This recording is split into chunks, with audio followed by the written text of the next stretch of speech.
ایک بادشاہ تھا. بادشاہ جو ہوتے تھے ان کے اپنے اپنے مزاج ہوتے تھے.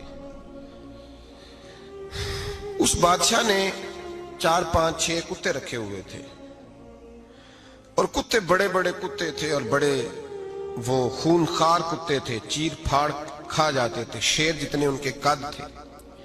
بادشاہ تھوڑا سا کسی آدمی سے ناراض ہوتا نا تو ایک بہت بڑے پنجرے کے اندر ایک بہت بڑا سلاخوں کا گھر اس نے بنایا ہوا تھا, اس میں کتے ہوتے تھے اور کتے کو جب باندھ کے رکھا جاتا ہے تو زیادہ زہریلا ہو جاتا ہے, وہ زیادہ اس کے اندر کرواہٹ آتی ہے, زیادہ کاٹتا ہے.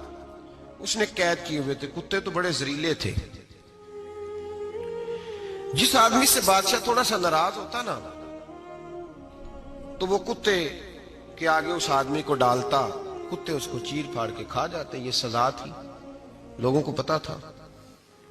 بادشاہ کے وزیر نے بڑی خدمت کی بادشاہ کی, 35 سال تک نوکری کی. لیکن ہر سورج نے غروب تو ہونا ہی ہوتا ہے نا, ہر چاند نے ڈلنا بھی ہوتا ہے. اب بوڑھا ہونے لگا, وہ جو مضبوط حافظہ تھا وہ کمزور ہونے لگا, ہلکی ہلکی غلطی. بادشاہ مزاج کا بادشاہ تھا, پر نہیں سمجھ میں آیا. تو میں نے کہا کہ لوگ کہتے ہیں ہمیں کام پیارا ہے, چم نہیں. تو رشتہ وفا کا تھا ہی نہیں.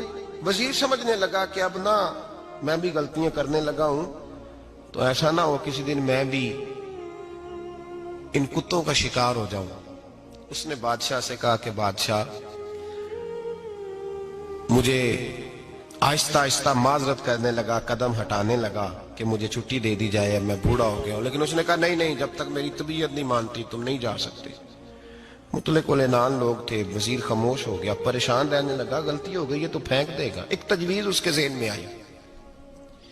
وہ جو پنجرے, کتوں کے پنجرے پر محافظ بیٹھا تھا نا, جو ان کو کھانا ڈالتا تھا, روٹی ڈالتا تھا, گوشت دیتا تھا, اس کو ایک دن کہنے لگا یار تیری ڈیوٹی ہے سارا دن کتوں کو کھانا دینے کی, گوشت دینے کی, تو 2 4 دن ڈیوٹی مجھے نہیں دیتا؟ تو لے لے, میں تو پہلے پریشان ہوں, سارا دن ان کی دیکھ بھال کرتا ہوں. اس نے کچھ تھوڑا سا گوشت لیا, پنجرے کے باہر کھڑے ہو کے کتوں کو ڈالا. اگلے دن تھوڑی روٹیاں لے آیا, کتوں کو ڈالی. 2 4 دن, ہفتہ, مہینہ, سال بھر, جتنا اس کو موقع ملا وہ دن بھر خدمت کرتا. بس وقت ایک دن آ گیا, بادشاہ کو کوئی بات اچھی نہ لگی. اس نے کہا اس بڈھے کو اٹھاؤ اور ڈالو کتوں کے پنجرے میں. ساری زندگی یہاں رہا, اسے ابھی تک نہیں پتا چلا میرے مزاج کا. جب اٹھا کے پنجرے میں ڈالا نا تو بجائے اس کے کہ کتے اسے کاٹ کھاتے, وہ اس کے پیر چومنے لگے. وہ پیر چومنے لگے, ہاتھ چومنے لگے, چاٹنے لگے. تو بادشاہ اب سامنے کھڑا تھا نظارہ دیکھنے کو کہ چیر پھاڑ کرتے تو خوش ہوا کرتا تھا. خونخوار درندے جیسی اس کی طبیعت ہو گئی. جب دیکھا وہ پیار کر رہے ہیں تو بادشاہ وزیر سے کہنے لگا یہ کیا ہے؟ تو وزیر رو پڑا, کہنے لگا تو سیاستدان تھا تو میں بھی سیاستدان تھا, ساری زندگی سیاست کی لیکن دنیا داروں کے ساتھ رہا, تو انجام یہ ہوا کہ مجھے اس پنجرے میں ڈال دیا گیا. دیکھ تو بہت بڑا سیانہ تھا اور میں بھی سمجھدار تھا, وزیر رہا, لیکن ہمارا روح کا رشتہ نہ بن سکا. ارے ہم سے تو یہ کتے ہی اچھے نکلے. تیری 40 35 سال خدمت کی تو تو نے کتوں کے آگے ڈال دیا. انہیں تو چند مہینے روٹی ڈالی ہے, میرے وفادار ہو گئے. چند مہینے روٹی, جنہ تنا وچ عشق نہ رچیا کتے او نہ تھی چنگے. جنہ تنا وچ عشق نہ رچیا کتے او نہ تھی چنگے. مالک دے کر راکھی کر دے سابر بھوکے ننگے. اور بابا بلے شاہ صاحب فرماتے ہیں تو راتی جاگے تے شیخ صدا میں, راتی جاگ دے کتے تے تیتھوں اتے مالک دا در مول نہ چھڑ دے. پاویں مارو 100 جتے تے تیتھوں اتے رکھا سکھا کھا.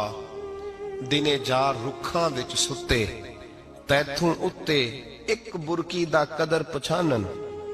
پاویں مالک ہو من ستے, ایک برکی دا اوپر کھڑے ہو کے کام نہیں کرانا پڑتا کہ میں کھڑا رہوں گا تو کام صحیح ہوگا, جاؤں گا تو نہ.